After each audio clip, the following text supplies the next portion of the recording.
ओम शांति। किसी शाम दो फकीर किसी गांव से गुजर रहे होते हैं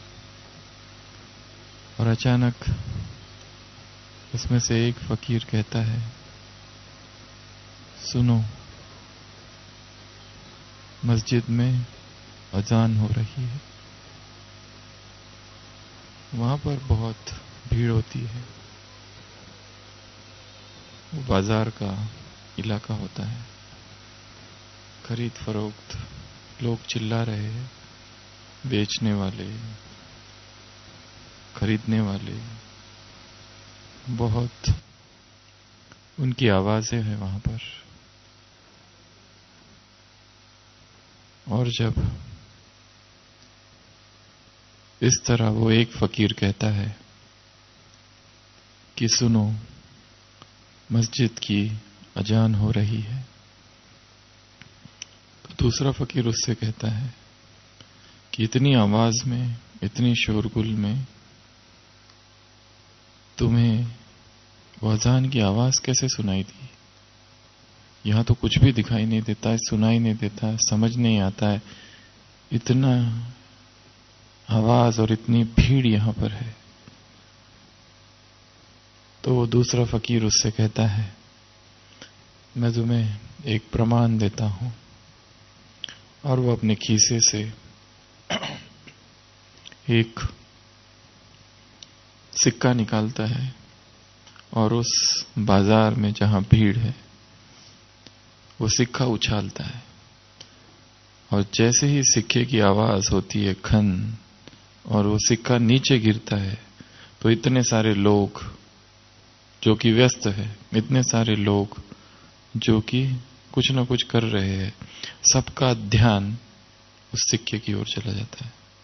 सब लोग देखते हैं क्या गिरा, क्या गिरा, क्या गिरा।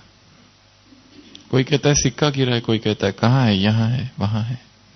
और सारे लोग सिक्के पर एकाग्र हो जाते हैं। तो ये दूसरा फकीर उस पहले फकीर से कहता है, देखा, इतनी आवाज, जहां कुछ भी सुनाई नहीं देता, वहां पर भी लोगों ने सिक्के की आवाज सुन ली। अर्थात हर व्यक्ति वही सुन पाता है जो वो चाहता है। हर व्यक्ति वही करता है जहां उसका दिल हो। हर व्यक्ति वही जा रहा है जहां उसकी वासना उसे दौड़ा रही है।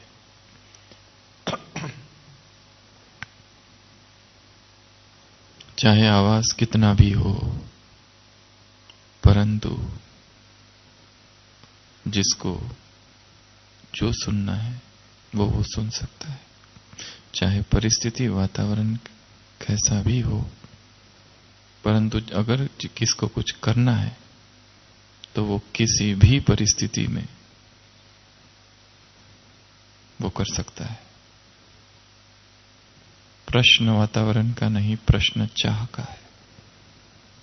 प्रश्न परिस्थिति का नहीं,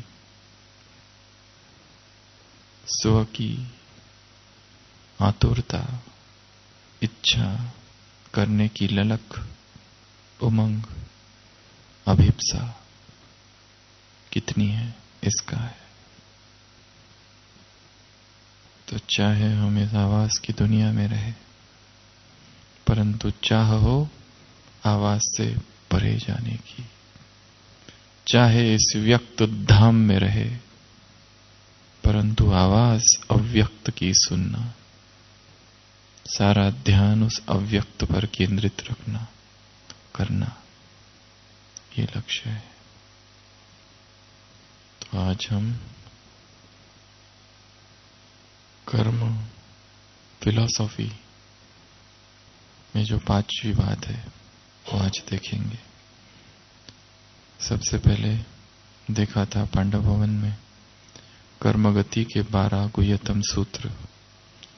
फिर एक दूसरी क्लास थी कर्म योग के 12 गुह्यतम सूत्र, जो यहां कराई थी। फिर एक तीसरी थी कर्म भोग के 12 गुह्यतम सूत्र, और आज सुबह पांडव भवन में हुई थी कर्म बंधन के 12 गुह्यतम सूत्र। आज हम यहां देखेंगे कर्मातीत के 12 गुह्यतम सूत्र। कर्मातीत एक ऐसा शब्द है कि जो भी ब्राह्मण जब भी ज्ञान में आता है, ये शब्द उसे सुनने को मिलता है, पढ़ने को मिलता है, और वो जानने का प्रयत्न भी करता है। साकार मुरलियों में शब्द आते, कर्मातीत अभी कोई हुआ नहीं है, कर्मातीत तुम अंत में होंगे,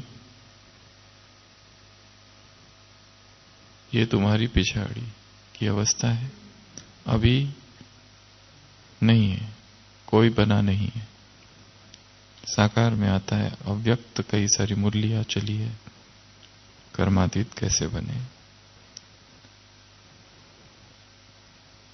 तो कर्मातीत वास्तव में यह अवस्था क्या है और कैसे इस अवस्था की अनुभूति हो। तीत अर्थात परे, वो अवस्था जहां पर व्यक्ति कर्म तो कर रहा है परंतु कर्म से परे है। एक तो ये परिभाषा है।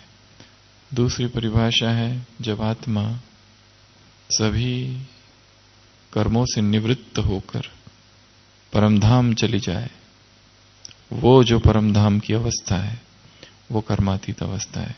और इस परिभाषा के अनुसार ब्रह्मा बाबा भी अभी कर्मातीत नहीं बने, क्योंकि कर्मातीत की परिभाषा है आत्मा स्थूल और सूक्ष्म दोनों शरीर छोड़कर परमधाम चली जाए। ये एक परिभाषा है। कुछ और परिभाषा है कि जिसमें यहां रहते हुए भी कुछ बातें ऐसी आत्मा करे कि उसको उस अवस्था की अनुभूति यहीं पर हो। कुछ ऐसी सूक्ष्म बातें अनुभव की हो कि यहीं पर अनुभव हो कि मैं कर्मातीत स्थिति में स्थित हूं। तो कर्मातीत किसे कहेंगे?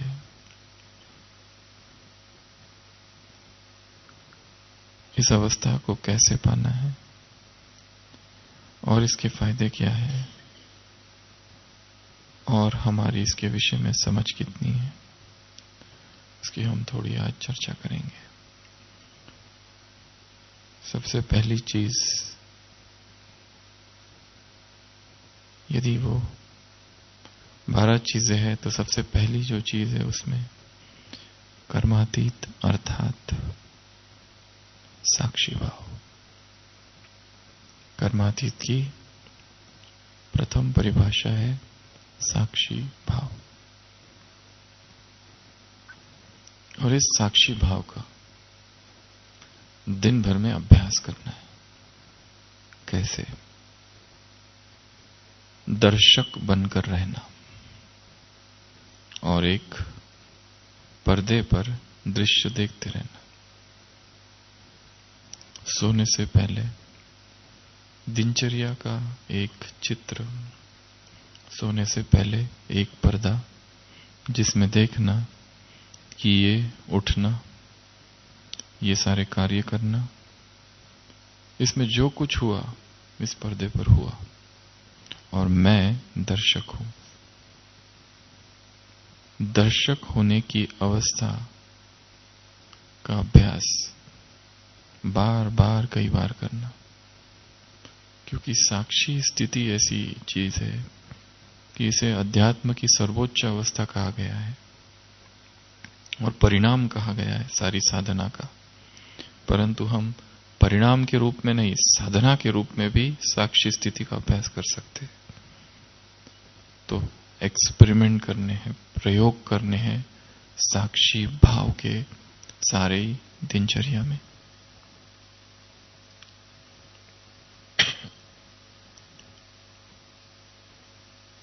दिनचर्या की शुरुआत से पहले भी और दिनचर्या के बीच बीच में भी और दिनचर्या की समाप्ति जब होती है तब भी। अमृत वेला पूरा हुआ, साक्षी भाव का अभ्यास, साक्षी होकर देखना अब तक जो दिन बीते उसमें क्या हुआ, और आज जो सामने दिन है उसमें क्या हो सकता है, क्या होने वाला है, सब कुछ साक्षी होकर देखना। वो कौन सी चीज है जिन्होंने हृदय में जहर घोल दिया था, अगर वो बात, वो शब्द, वो वाक्य कानों में आज भी पड़े तो क्या वैसा ही जहर अंदर फिर फैल जाएगा? ऐसा क्या करे कि वो चिंगारी राख बन जाए? उसका अभ्यास अर्थात साक्षी भाव। तो ये जो डिटैच्ड ऑब्जर्वरशिप है, इस पर एक्सपेरिमेंट्स करने हैं। अमृत वेला हुआ, उसके बाद मुरली हुई, उसके बाद फिर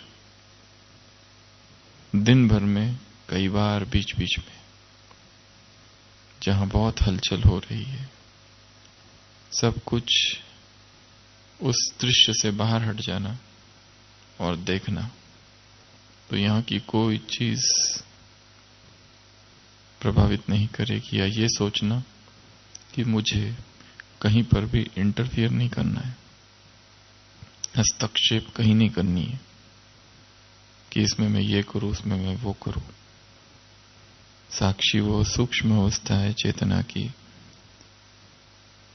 कि जिसमें ये सारी चीजें इधर रह जाती है और हम दर्शक बन जाते हैं, स्पेक्टेटर, एक ऑब्जर्वर, दूर से सब कुछ देखने वाला। और दर्शक कैसे देखता है? जैसे कोई रामलीला चालू है और दर्शक बैठे हुए हैं, कैसे देखते हैं?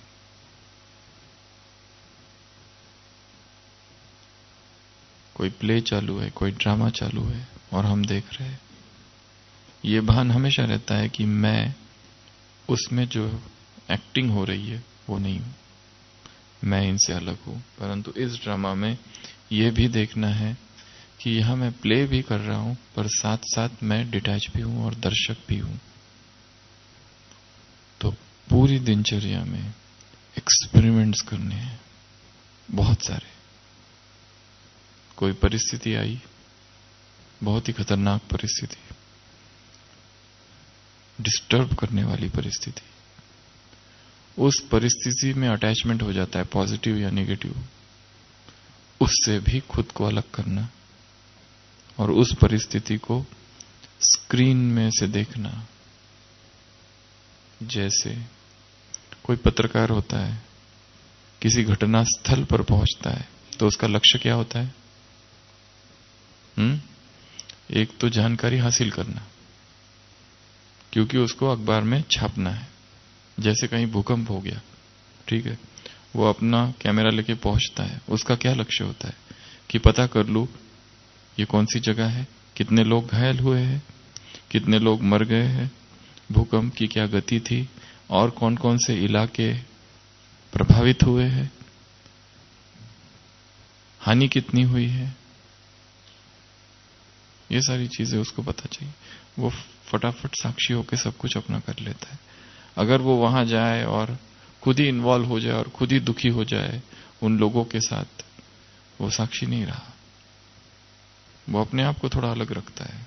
उसी तरह दिनचर्या में, जीवन में जो घटनाएं घटती है उनको दर्शक बनकर देखने का अभ्यास। एक तो अपने जीवन की, दूसरा स्थूल अभ्यास है। कुछ स्थूल अभ्यास जैसे किसी स्थान पर बैठ जाना, किसी भी स्थान पर, और वहां बैठकर केवल देखना क्या हो रहा है आसपास, कुछ नहीं करना, केवल देखना।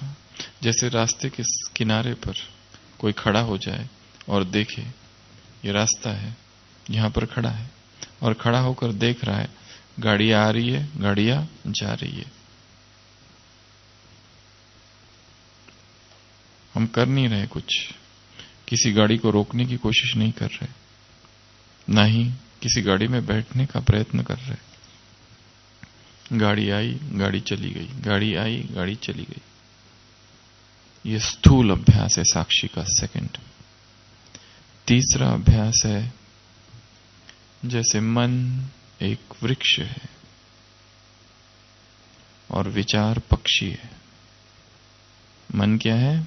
एक वृक्ष है और विचार पक्षी है। पक्षी आ रहे हैं, झाड़ पर बैठ रहे और जा रहे हैं। किसी भी पक्षी के साथ लगाव नहीं, किसी भी पक्षी को पकड़ के नहीं रखना। अच्छे आ रहे आने दो, जा रहे जाने दो, बुरे आ रहे आने दो, बुरे जा रहे जाने दो। कहीं को किसी को भी पकड़ने का अभ्यास नहीं कर रहे। और ये अगर एक्सपेरिमेंट के रूप में करें तो 15 मिनट केवल बैठकर आंखें बंद कर यह अभ्यास किया जा सकता है, या आंखें खोलकर भी केवल देखना, करना कुछ भी नहीं। Follow the thoughts. विचार कहां तक जा सकते हैं उनको फॉलो करना, पीछे पीछे उनके। एक व्यक्ति है ना, जासूस, उसको कहा है किसी और पर जासूसी करनी है, तो उसके पीछे पीछे जाता है, देखता है कहां जाता है, क्या किया। उसी तरह विचारों की जासूसी करनी है, कुछ करना नहीं है, उसको जो करना है करने दो, पीछे पीछे देखना है। वो वहां से जाता है तो चुपके से दीवार से देखना है कहां गया। पीछे पीछे पीछे पीछे पीछे, फॉलो द थॉट्स। थॉट्स को फॉलो करना। देखे तो कहां जाते हैं ये, देखे तो सबसे गहरी कौन सी इच्छा है। देखे तो कि बाहर तो योगी है और तपस्वी है, परंतु अंदर भोग की कितनी लालसा है उसमें अब भी। सुबह की मुरली है आज। किए हुए पाप धारणा नहीं होने देते, किए हुए विकर्म धारणा नहीं होने देते। पास्ट के विकर्म रुकावट डालते हैं। 4 दिन पहले एक मुरली में था, पास्ट के विकर्म क्या करते हैं? रुकावट डालते हैं, धारणा होने नहीं देते। बड़ा गुह्य राज बता दिया आज, सब पता है। धारणा करनी चाहिए और सारे प्रयत्न भी कर रहे, सब कुछ कर रहे, पर पाप इतने अधिक है, जन्मांतर का बोझा है आत्मा पर कि धारणा होने नहीं देते। अगर यदि कोई कहे बाबा मैं 75% याद में हूं, तो बाप क्या कहते हैं? इम्पॉसिबल। अरे जो सबसे आगे है वही कहता है मैं भूल जाता हूं। रात को जागकर भी याद करो। वैसे भी तो बहुत सो लिया, अभी जागने का समय है।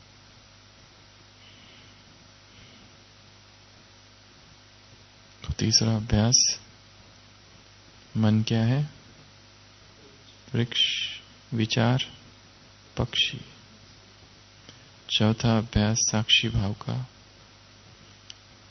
जैसे कोई तालाब है,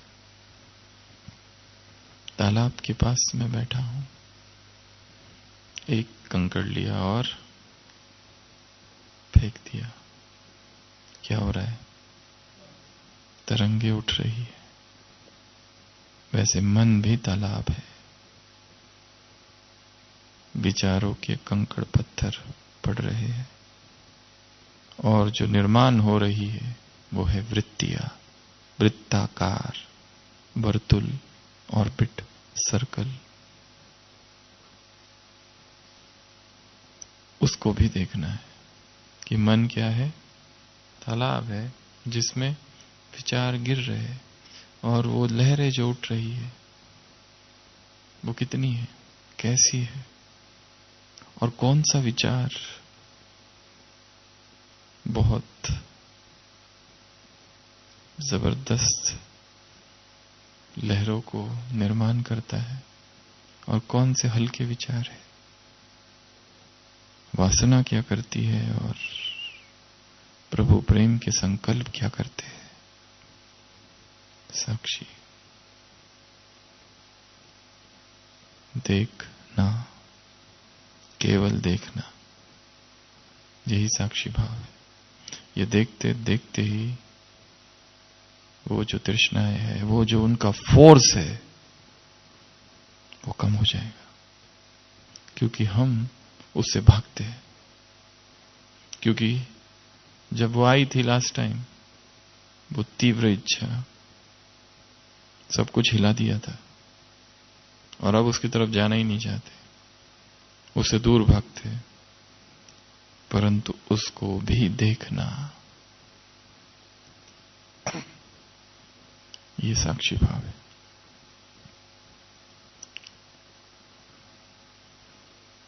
एक बड़ा साक्षी भाव है जो सृष्टि चक्र है, उसको देखना, या फिर इस घड़ी को देखना, स्थूल रूप में घड़ी को देखकर साक्षी भाव का अभ्यास।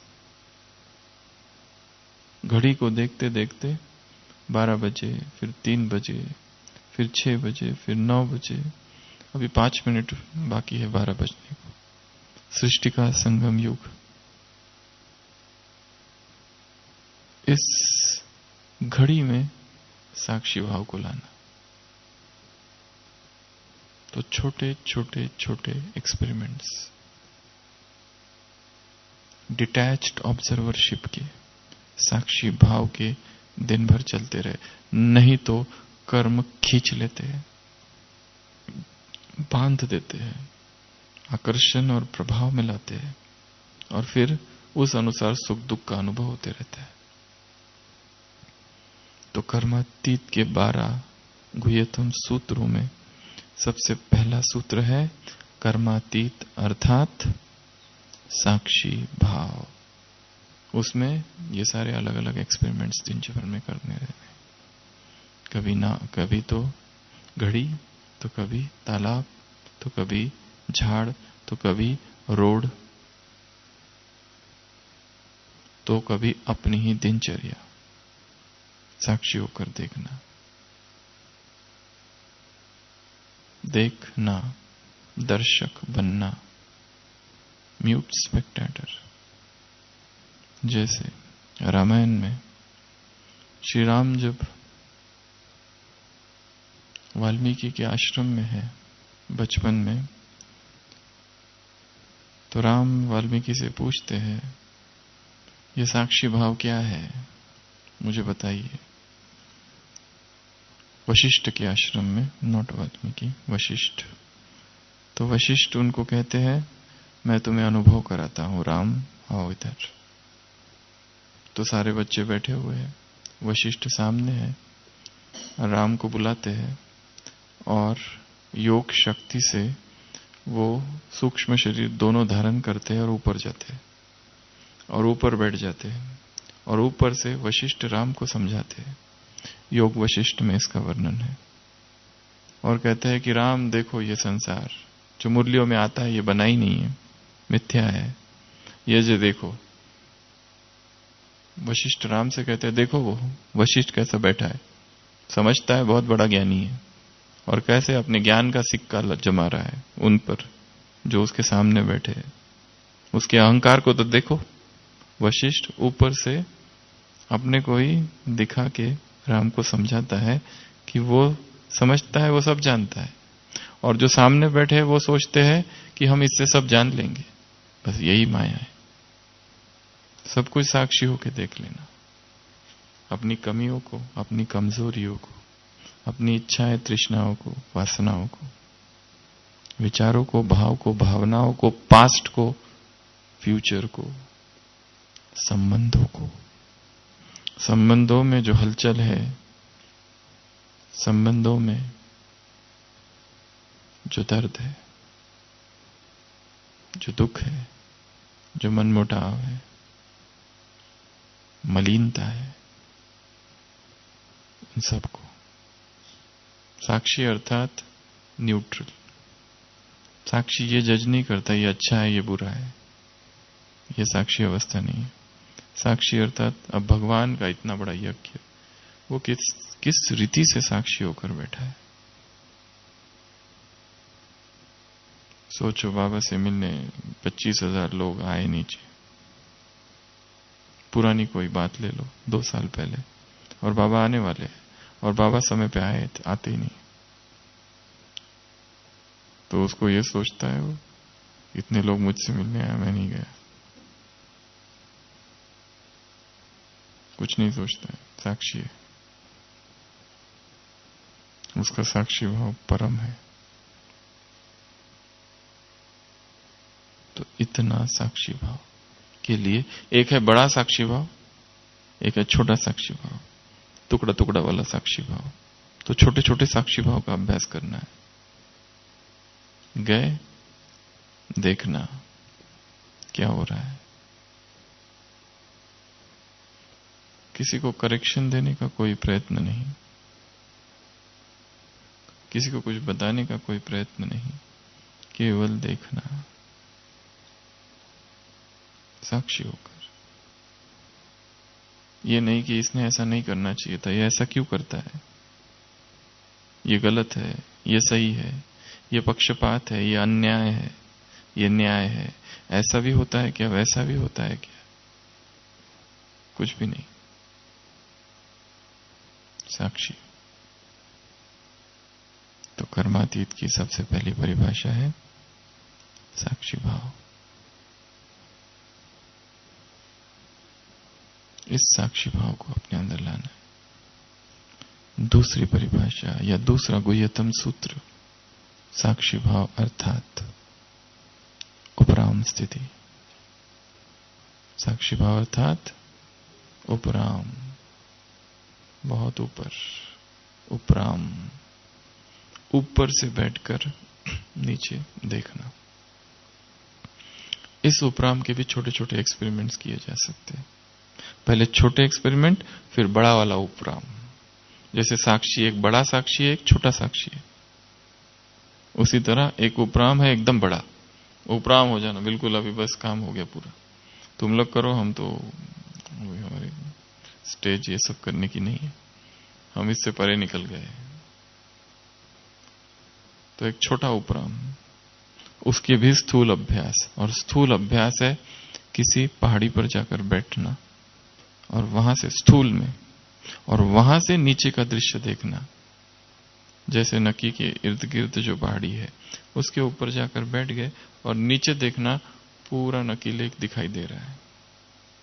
ऊपर से नीचे देखना, एक तो ये।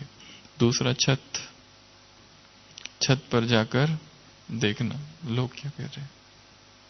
कोई गाड़ी पार्क कर रहा है, कोई गाड़ी चला रहा है, किसी की नहीं चल रही है, कोई किधर जा रहा है, कोई कहां जा रहा है। हम किसी को नहीं कह रहे रुको मैं आता हूं, किसी को कुछ नहीं कह रहे। जो कर रहा है उसको करने देना, परंतु हम ऊंचाई में जाए, स्थूल ऊंचाई में जाकर इन चीजों का पहले अभ्यास, ताकि फिर बड़ी ऊंचाइयों का अभ्यास पता चले। पहले स्थूल ऊंचाई, तो छत पे जाना, पहाड़ पर जाना, और कहां जाएंगे?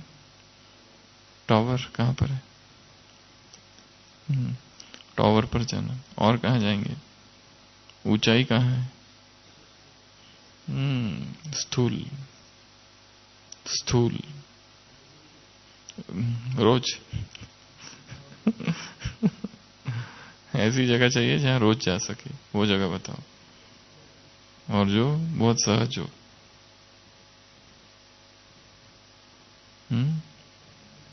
बाबा पहाड़ी, अनादरा, बहुत सारी जगह है। अपनी जगह खुद ढूंढनी है जहां पर रोज खड़े होकर नीचे दिखाई दे चीजें और हम ऊपर हो। स्थूल, पहले स्थूल फिर सूक्ष्म का अभ्यास। स्थूल में क्या क्या होता है पहले उसका अनुभव, फिर सूक्ष्म का अनुभव। तो ये उपराम स्थिति के लिए बहुत आवश्यक है कि कैसे ऊपर बैठकर हम देखें कि देखो लोग क्या कर रहे हैं, कैसे है। जैसे भगवान देखता है वैसे हम भी देखें। और अभी जब बाबा आएंगे 30 तारीख, बाबा देखना कैसे साक्षी होकर सबको देखता है। क्या करता है बाबा? साक्षी होकर, इतनी बड़ी सभा है, सबको साक्षी होकर देख रहा है। हमें क्या करना है? उसको साक्षी होकर देखना है। ये भी एक अभ्यास है। वो यहां बैठा है और यहां बैठ के सारों को साक्षी होकर देख रहा है। हम यहां बैठकर उसको साक्षी होकर देखना है कि वो साक्षी होकर कैसे देखता है। ये अच्छा अभ्यास है ना? वो क्या देखता है, वो कैसे देखता है, वो क्या अनुभव करता है, उसको क्या लगता होगा, दृष्टि कैसे देता है, बोलता कैसे है, सब कुछ। तो भगवान को भी साक्षी होकर देखना। और यहां पे हमने बात बताई थी उपराम, तो ऊपर कहीं पर भी छत पर चले जाके किसी भी खिड़की से नीचे झांक कर देखना और रुकना, और ये छोटे छोटे छोटे छोटे एक्सपेरिमेंट्स करना। एक तो स्थूल, फिर है सूक्ष्म। सूक्ष्म में सूक्ष्म वतन से, सूक्ष्म में परम धाम से नीचे देखना, सूक्ष्म में आकाश से, सूक्ष्म में मैं फरिश्ता पहाड़ी पर और वहां से सब कुछ देख रहा हूं। ये भी एक्सपेरिमेंट्स। तो कर्मातीत वो अवस्था है। एक तो कर्मातीत जो बताया 2-3 परिभाषा में, परमधाम की स्थिति, परंतु ये जो कर्मातीत अवस्था है वो यहां की स्थिति है। अभी इस तन में, इस संगम युगी इस तन में बैठकर ये अनुभव करना है। तो पहला बताया साक्षी, दूसरा बताया उपराम, तीसरा है अचल अडोल निर्विघ्न स्थिति। ऐसा कोई भी शब्द नहीं है जो हम बताने वाले हैं जो आपने नहीं सुना है। सभी ने सारे शब्द सुन रखे हैं और ये रोज के शब्द है, परंतु इसका अनुभव कितना है। अचल अर्थात जो हिले ना, अडोल अर्थात जो डोले ना, निर्विघ्न अर्थात विघ्न है परंतु अनुभव नहीं हो रहे ये विघ्न है।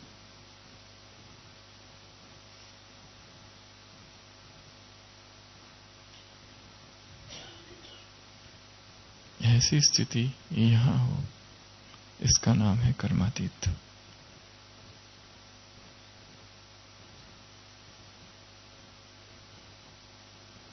ये जानना जरूरी है कि कौन मुझे सबसे ज्यादा हिलाता है, किसके वजह से सबसे ज्यादा मैं डोलता हूं। और जब मैं डोलने की बात चल रही है अर्थात मेरी स्थिति, जरूर कुछ तो है, कोई प्रलोभन, कोई आकर्षण, कोई व्यक्ति, कोई संबंध, या फिर कोई पुरानी याद।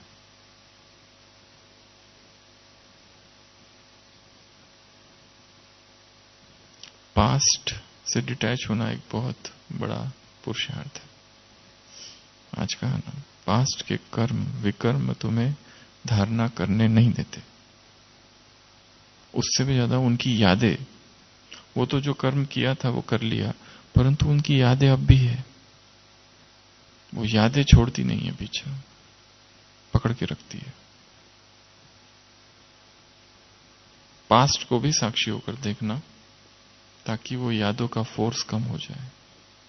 हम उसको देखते नहीं है, देखते अर्थात तब देखते हैं इमरजेंसी में अपने आप आती है, गिरा के चली जाती है। परंतु रोज ही उनको देखना, अपने पास्ट को, कितना भी विकराल हो, कितना भी खतरनाक हो, परंतु उसको आंखों में आंखें डालकर देखना, तो वो भयभीत हो जाएगा, भाग जाएगा।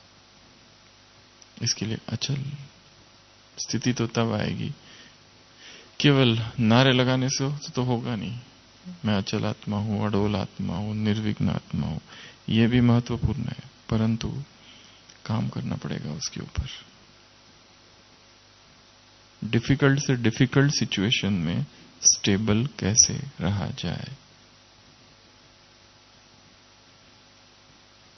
एक डिफिकल्ट सिचुएशन है शरीर की बीमारी,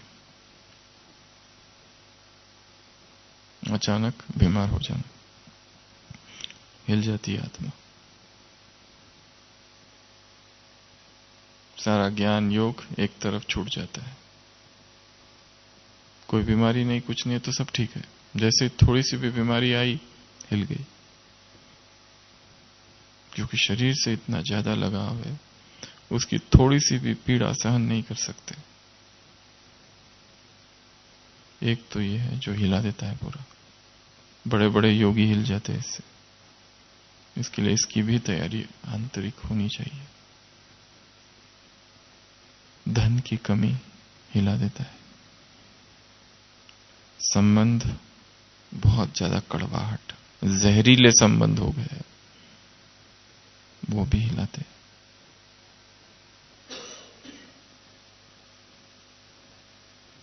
निंदा हिलाती है, ग्लानि हिलाती है आत्मा। ऐसी चीजें खुद ही निकालनी है कि मुझे हिलाने वाली कौन सी चीज है, और उससे बचने के लिए मैं क्या करूं। कुछ निगेटिव संकल्प की भी यहां आवश्यकता है। कर्मातीत एक ऐसी अवस्था है कि जहां पर कुछ अलग प्रकार के संकल्प भी चाहिए, वैराग वाली, जैसे आई डोंट केयर, मुझे कोई लेना देना नहीं, आग लगने दो बस्ती में, हम अपनी मस्ती में। ये भी अडोल रखने के लिए काम की चीज है।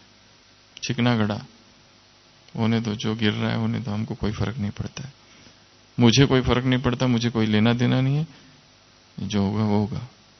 ऐसे भी कुछ संकल्प चाहिए इस तरह के। पॉजिटिव तो बहुत है, पर ये भी चाहिए जो थोड़ा सा अडोल बना देते हैं, पावरफुल कर देते हैं हमको। नहीं तो हिलाने वाली इतनी चीजें हैं, दोनों चीजों से काम लेना है। ये हुआ है, इससे कोई फर्क नहीं पड़ता मुझे, कई बार हो चुका है, नया कुछ भी नहीं है। ये कोई नई बात है क्या? हमेशा ही ऐसा हुआ है, इसमें मुझे कुछ फर्क नहीं पड़ता है। अगर पड़ता भी है तो दिखाना नहीं कि पड़ रहा है, ढोंग ये करना कि कुछ नहीं हुआ है। बहुत काम आएगा ये भी अडोलता के लिए।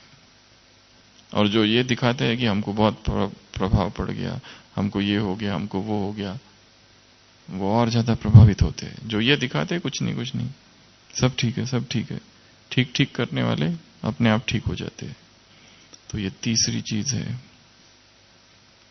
कर्मातीत अर्थात साक्षी, कर्मातीत अर्थात उपराम, और कर्मातीत अर्थात अचल अडोल निर्विघ्न।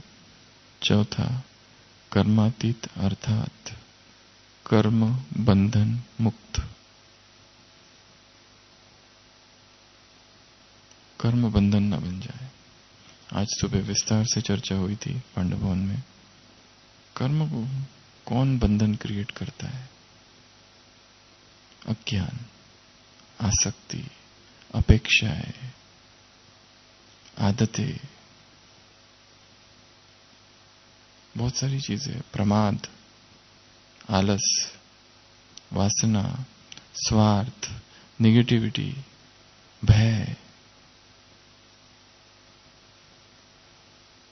बंधन क्रिएट करते हैं। फल की कामना है, नाम मान शान की कामना, ये सब बंधन क्रिएट करते हैं। देखना है मैं जो काम कर रहा हूं, मुझे इस कर्म में बांधने वाली कौन सी चीज है।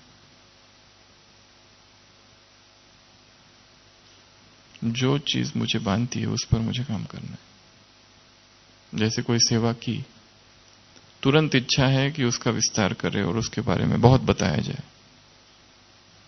सेवा की बहुत अच्छे कर्म है, परंतु ये इच्छा कि उसका मैं विस्तार करूं, ये बंधन है। बताऊं उसके विषय में, ये बंधन है। और वहां आत्मा बन जाती है बहुत अच्छा, परंतु वो भी हीरे की डाली है और सोने की जंजीरें है जो बांध देती है। सतो गुनी कर्म, सतो भी आत्मा को बांधता है। इसके लिए इससे भी परे। तो कर्म बंधन मुक्त अवस्था। कर्म करते जाना, सेवाएं करते जाना, पर उसका कोई क्या ना हो, क्या ना हो, वर्णन। और वर्णन करना ही पड़ा तो कोई कहे बताओ अपनी सेवाओं का वर्णन करो, क्या सेवा करके आए हो, तो क्या करेंगे? अच्छी सेवा की। और क्या कहेंगे? बोलेंगे विस्तार से बताओ। अच्छी से काम नहीं होगा, आधा घंटा टाइम है, आधा घंटे में बताओ तुम्हारी सेवा। कहीं जाके आए ना, बताओ क्या किया। हाँ, बाबा ने ये कराया, बाबा ने वो कराया, ये अच्छा है। और क्या कहेंगे? जिससे थोड़ा वो जो है ना, ये ना लगे ये बड़ा अहंकारी है। अपनी अहंकार की सुरक्षा कैसे करेंगे? अहंकार तो है, अहंकार दुख है बहुत। तो ये कहना अच्छा है कि बाबा ने ये कराया, बाबा ने वो कराया। और क्या करेंगे? कराने वाला करा रहा था, हम तो बस कुछ नहीं, हम निमित्त थे, करके आ गए। और क्या कहेंगे? करण करावनार बाबा है। और भाग्य मिला सेवा करने का, अच्छा है भाग्य मिला। अभी पांडव भवन में कहीं एक डिपार्टमेंट में बहुत सारे भाई है, तो वो भाई उस दिन अनुभव सुना रहे थे कि पहले, बहुत पहले उस डिपार्टमेंट में हम 2 ही लोग थे, 2 लोग मिलके पूरा बहुत सारी सेवाएं करते थे। और अभी ढेर सारे हैं।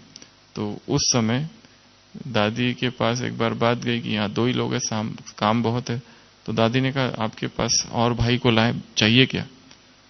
तो उन्होंने कहा था दादी हमारा भाग्य बढ़ जाएगा, 2 ही ठीक है। बहुत काम है पर ठीक है, कम हो जाएगा, 10 लोगों में बढ़ जाएगा ना भाग्य, 2 ही ठीक है। तो क्या कहेंगे? बाबा ने कराई, बाबा कराने वाला है, और हमारा भाग्य बन रहा है, और हम निमित्त है। आज ड्रामा में था, अच्छा ये भी कह देना, ड्रामा को भी बीच में घसीट के लाना।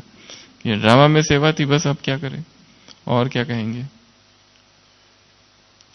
जिनकी सेवा की उनके भी हिसाब किताब थे ना हमसे, चुकतू हुए ना। ऐसे थोड़ी ना 7 दिन का कोर्स कराया किसी को, वो हमारे लिए रुकी थी, मेरे लिए रुकी थी वो, इसलिए कराना पड़ा।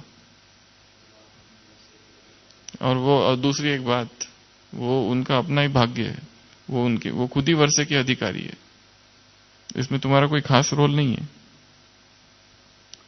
तुम नहीं करते तो कोई और जाता। और शेयर मिल जाएगा तुमको। और क्या सोचेंगे? जिसपे कर्म बंधन ना हो। अभी अभी किचन में गए, दिन भर सेवाएं की, किसी ने कहा बताओ अपनी सेवाओं का वर्णन करो, क्या बताएंगे? नंबर बताएंगे? 40 रोटियां, 50 रोटियां, क्या करेंगे? इतनी सब्जी थी, ये किया, फिर वो किया, फिर ये किया, क्या बताएंगे? बाबा ने सेवा कराई, ये भी एक है, बाबा ने आज मुझसे ये सेवा करवाई। और क्या कहेंगे? प्रैक्टिकल शब्द क्या कहेंगे बोलते समय? प्रभाकर भाई क्या कहेंगे? हमने तो कुछ किया ही नहीं, सबने बाबा ने करा दिया, बाबा ने। और तो कर्म ऐसे कि जो बंधन ना क्रिएट करे। स्वार्थ हटा दो, भय हटा दो, निगेटिविटी है बहुत, वो भी बंधन है। आलस अलबेलेपन से किए जाते, वो भी बंधन है। कर्म में भय से, आलस अलबेलेपन से, अज्ञान से, आसक्ति से, अपेक्षाएं बहुत है। हमने सेवाएं की, भोजन बनाए, इच्छा है कि कोई आके कहे किसने बनाया, पूछे इतना टेस्टी कौन है वो बनाने वाला, कहां से सीखा? बाबा ने सिखाया, ऐसे बोलना। अच्छा ठीक है, बाबा ने सिखा दिया, हमको भी सिखा दो। बोलना बाबा के पास जाओ। तो जब तक पूछा ना जाए पहले वर्णन नहीं करे, खुद ही अपना बखान नहीं करे अपने मुख से अपनी महानता का। पूछे जाए तो ही बोलना। एक दूसरा, अगर बोलना भी पड़े तो उसमें मैं शब्द ना आए। कौन सा शब्द आए? हम। आज बाबा ने हमसे ये सेवा करवाई, हम ये सेवा करके आए। हम में बड़ा सुरक्षा कवच जैसा है। मैं बड़ा खतरा है। हाँ, वर्णन पर मैं के आधार से चालू नहीं करना। मैं आज वहां गया तो मैंने ये किया, मैं वहां गया तो वहां 40 आत्माएं थी, एक एक को कोर्स करा दिया। फिर अभी मैंने जिनका कोर्स कराया था वो तो सेंटर संभाल रहे हैं। मैंने जिनका कोर्स कराया था वो कुमार ऐसे अनन्य कुमार है, पूरा सेंटर उनके ऊपर आधारित है।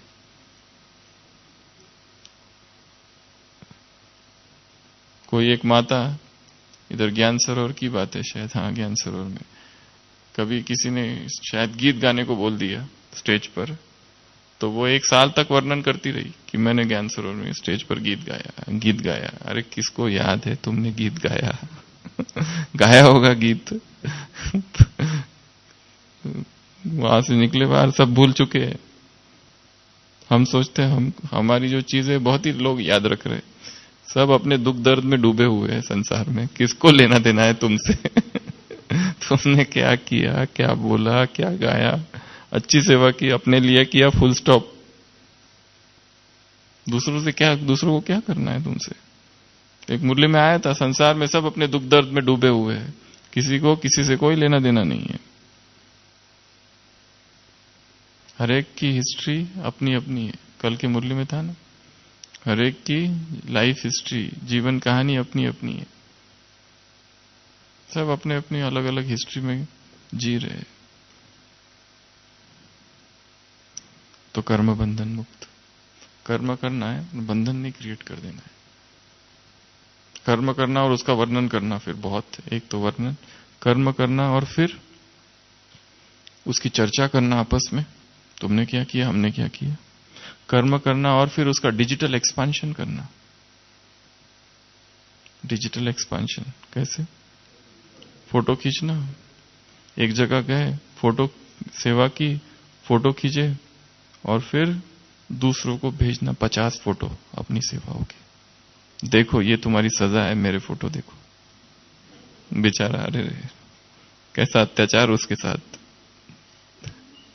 पहले तो हम उसको ये जतला रहे हैं कि तुमको ईर्ष्या होनी चाहिए थोड़ी, देखो मैं थोड़ा आगे हूं, एक क्रिएट कर रहे हो। मैं इस स्थान पर जाके आया, तुम उस स्थान पर तो कभी देखा भी नहीं होगी तुमने वो स्थान।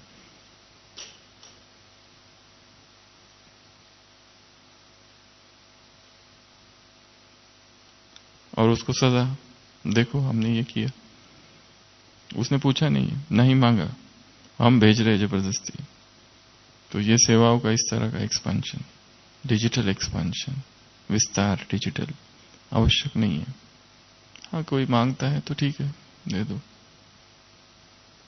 खुद होके कुछ करने की आवश्यकता नहीं, तो बंधन हो जाएगा। तो कर्म बंधन मुक्त। उसके बाद में है कर्मातीत, अर्थात 5वां न्यारी अवस्था। कर्मातीत अर्थात डिटैच्ड। चाहे कितना भी अच्छी सेवा करो, कितना भी कुछ करो, वो सेवा होते ही क्या हो जाना है? डिटैच हो जाना है, उससे अलग हो जाना है। इतना अलग हो जाना है कि किसी को ये ना पता चले कि ये भी वही है करने वाला। इतना उससे डिटैच हो जाना। जैसे वो पार्ट पूरा हुआ, प्ले पूरा हुआ, जैसे कृष्ण के जीवन में कैसे दिखाते हैं। अभी गोपियों के साथ है, ठीक है, सारा बचपन उनके साथ गुजारा।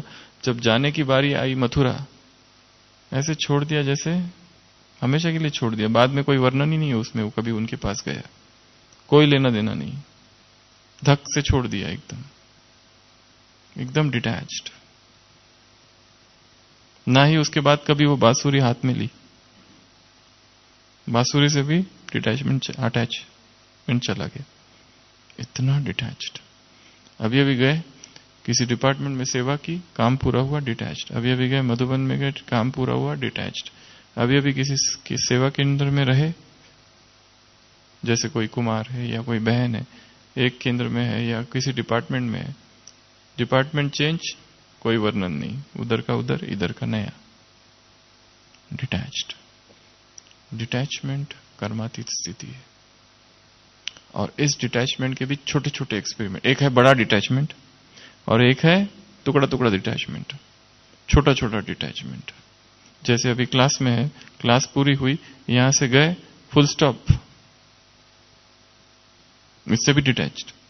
जो मेन मेन चीजें हैं जो हमको ठीक लगी उतना ले लो, बाकी सब छोड़ दो।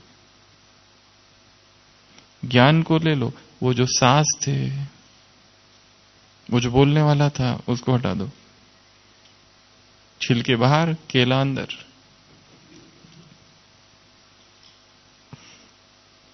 नहीं तो व्यक्ति में अटैचमेंट हो जाएगा, वो भी खतरनाक है। अटैचमेंट केवल ज्ञान से हो, सुनाने वाले से नहीं। क्योंकि सुनाने वाले की अगर कोई कमी पता चल जाए तो फिर ज्ञान से भी वैराग आ जाएगा।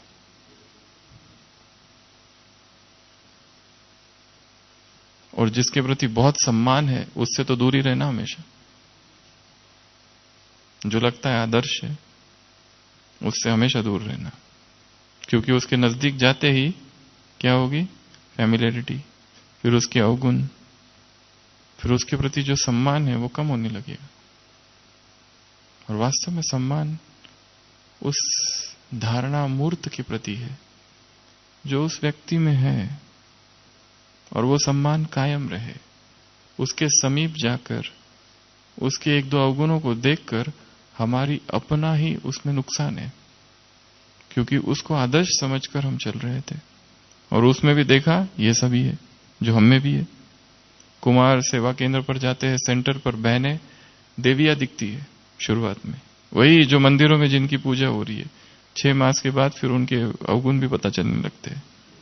उनको लगता है इनमें तो वही है जो मुझ में है। सम्मान कम हो जाता है। फिर किसी भी संबंध में जहां जहां क्लोजनेस आएगी सम्मान कम हो जाएगा। बार बार मिलना अगर चालू हो गया व्यक्ति से तो वो एकदम ही कम हो जाएगा। इसके लिए बहुत कम मिलना, कम फोन करना, कम बात करना और दूरी रखना, तो वो जो रिस्पेक्ट है उस व्यक्ति के प्रति वो रहेगा। अव्यक्त बाप दादा रोज ही यहां आ जाए, सपोज सुबह 6 बजे से लेकर रात तक, बोलो अब क्या करेंगे? क्या करेंगे? उसके भी अवगुण देखने चालू हो जाएंगे। बाबा आप ये जरा, ये ठीक है वो मुरली के टाइम पे धीरे बोलते, पर ऐसे दिनचर्या में तो फास्ट बोलो। हमारे पास इतना पेशेंस नहीं है आपका सुनने के लिए। ऐसा हो जाएगा सब उल्टा पुल्टा। इसके लिए वो जो कर रहा है सही है, ऐसा ही करना चाहिए। नहीं तो एक एक माता तो बाबा को पकड़ के अपने घर में ले जाएगी, मेरे घर चलो, मेरे घर चलो, ये ठीक, इसको ठीक करो, उसको ठीक करो, बेटे को ठीक करो, पति को ठीक करो।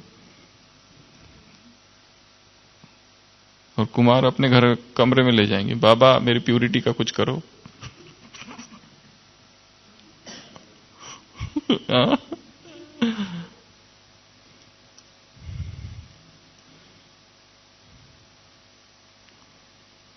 तो कर्मातीत अर्थात न्यारा, डिटैच्ड। दूसरा, छठवा, कर्मातीत अर्थात निराकारी, निर्विकारी, निरंकारी। ये 3 परिभाषा कर्मातीत की परिभाषा है, जिसमें अधिक से अधिक अभ्यास किसका हो? अशरीरी स्थिति का, अदेही स्थिति का, निर्विकार का अनुभव। दिन कैसा रहा? क्रोध आया, चिड़चिड़ापन आया, विकार आए कि एकदम निर्विकारी स्थिति थी? अहंकार कहां कहां है? अहंकार तो एक ऐसी चीज है कि अहंकार के सूक्ष्म, अति सूक्ष्म रूप को हर दिन हमें नित नए पता चलते, और इतने भरे हैं अंदर, बहुत ज्यादा। तो ये तीनों भी कर्मातीत की परिभाषा है। अगली परिभाषा कर्मातीत अर्थात निर्लेप। आत्मा को लेपछेप नहीं लगता कि लगता है? लगता है, परंतु हमारा समान है कि मुझ आत्मा को कोई लेपछेप नहीं लगता।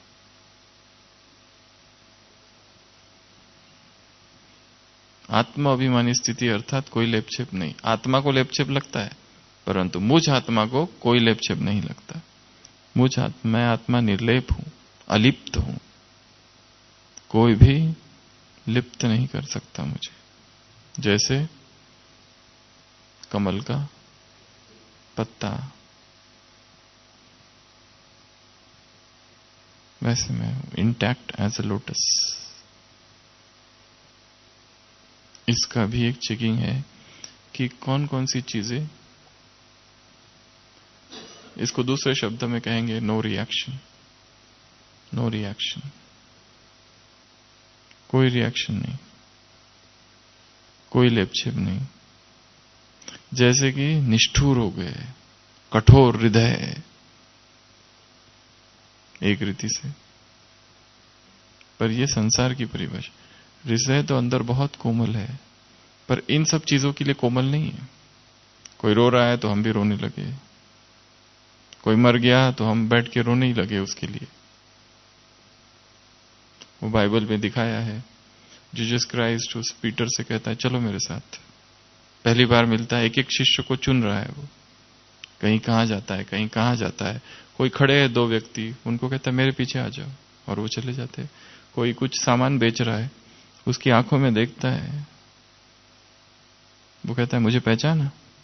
वो कहता है यस लॉर्ड फॉलो मी, वो उसके पीछे आ जाता है। एक दूसरा आता है, उसको कहता है पहचाना मुझे? वो कहता है नहीं। वो कहता है याद करो, कुछ दिन पहले तुम एक पेड़ के पास प्रार्थना कर रहे थे, तब तुम्हें एक प्रकाश दिखा था? वो कहता है हाँ।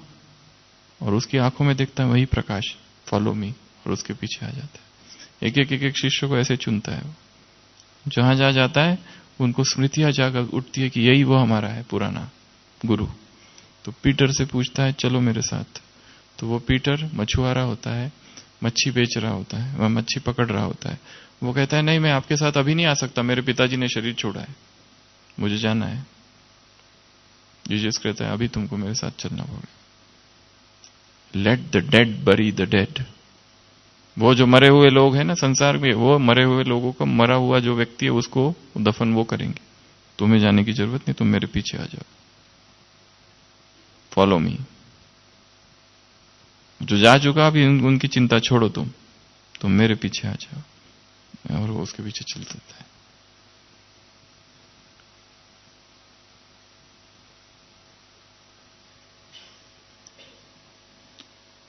तो निर्विकारी, निरंकारी और निराकारी, इस स्थिति में किसी से कोई किसी भी प्रकार का विकार नहीं है। यह कर्माती स्थिति है। अगली निर्लेप की बात हम कर रहे थे, निर्लेप, कोई भी लेप छेप नहीं। अगली स्थिति है नष्ट मोह स्मृति स्वरूप, यह स्मृति लब्धा। ये भी कर्माती स्थिति है। मोह सारे नष्ट, सारा जीवन व्यक्ति मोह में रहता है, और ब्राह्मण बनने के बाद भी मोह साथ साथ चलता है, केवल रूप उसका बदल जाता है। यहां पर अभी वो ज्ञान युक्त मोह है, जो उसको अपने ज्ञान के जो नए शब्द उसने कलेक्ट किए मुरलियों से, उनका प्रयोग करता है। मोह वही है, पर रंग दूसरे लगाता है।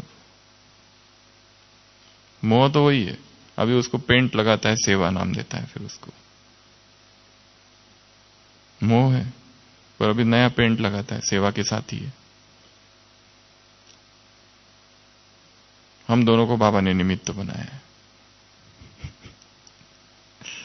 किस लिए निमित्त बनाया? सेवा के लिए। हम दोनों को कंबाइंड,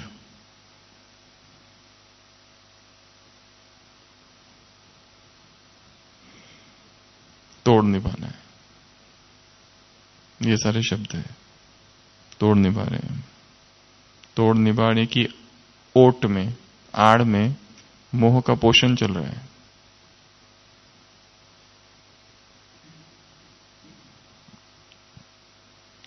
तो कर्मातीत अर्थात नष्ट मोह स्मृति लब्धा।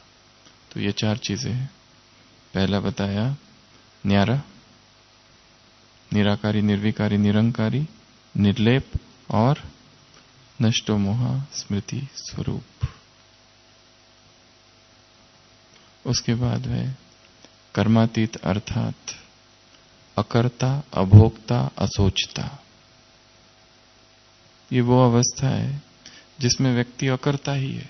उसको अनुभव होता है कि मैंने कुछ नहीं किया परंतु फिर भी कुछ नहीं किया, अकर्ता।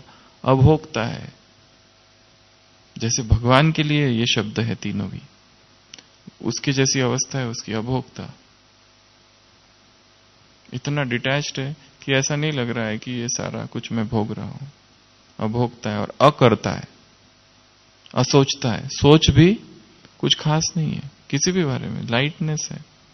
एक है सोचना, सोचते रहना। जो चिंतन में रहते हैं वो असोचता होते हैं अपने आप। चिंतन बहुत सारे विचारों की अवस्था है परंतु फिर भी व्यक्ति असोचता है। और संसार के लोग जो चिंतन नहीं करते ज्ञान का, या जो ब्राह्मण ज्ञान का चिंतन नहीं करते, वो दिन रात सोच में लगे हुए थे। प्रश्न ही प्रश्न, यहां भी ऐसा होता है, ये इसने ऐसा क्यों किया, वो उसने वैसा क्यों किया, ये लोग ऐसा क्यों करते हैं, ये सब चालू रहता है। अभी कल ही था ना स्लोगन, वरदान। 2 प्रकार के चश्मे बताए थे वरदान में। कौन से? कल का वरदान, एक अलबेलेपन का चश्मा जो दूसरों को देखते हैं, कंपेयर करते हैं कि नामी ग्रामी भी ऐसे करते हैं, हमने किया तो क्या। और एक दूसरा है स्व उन्नति का यथार्थ चश्मा। वो क्या करते हैं, स्वयं को देखते हैं। एक ही धुन होती है, मुझे बदलना है, वो दूसरों के लिए एग्जाम्पल देते। वो एक बाप को देखते हैं, स्वयं को देखते, दूसरे तीसरे को नहीं देखते। आज भी स्व परिवर्तन के लिए कहा ना, विघ्न डाले वाले भी बदल जाएंगे। सुनना नहीं चाहते, देखना चाहते हैं। तो कर्मातीत अर्थात असोचता, अभोक्ता और अकर्ता, ये कर्मातीत की परिभाषा है। उसके बाद कर्मातीत अर्थात कर्मेंद्रिय जीत। कर्मातीत अर्थात 8वां कर्मेंद्रिय जीत, जिसने अपनी इंद्रियों को जीता है, जो इंद्रियों के वशीभूत है और इंद्रियों के रसों में लिप्त है, रूप रस स्पर्श शब्द गंध के जो गुलाम है, रसों की गुलामी से जो मुक्त है, इंद्रिय जीत जो है वो कर्मातीत। इसके तो बहुत बड़ा अभ्यास है जो हर एक को करना है। उसके बाद में 9वां कर्मातीत अर्थात प्रकृति जीत। 5 तत्व, चाहे शरीर के या 5 तत्व, इनको भी जीतना। उसके लिए छोटे छोटे अभ्यास करने हैं। प्रकृति से बातें करना, प्रकृति का आह्वान करना, प्रकृति को सकाश देना, प्रकृति की सेवा करना। 5 तत्वों की सेवा रोज, अलग अलग स्थान पर जाना, सकाश देना। धरती, अग्नि, आकाश, अलग अलग जगह पर जाकर सकाश।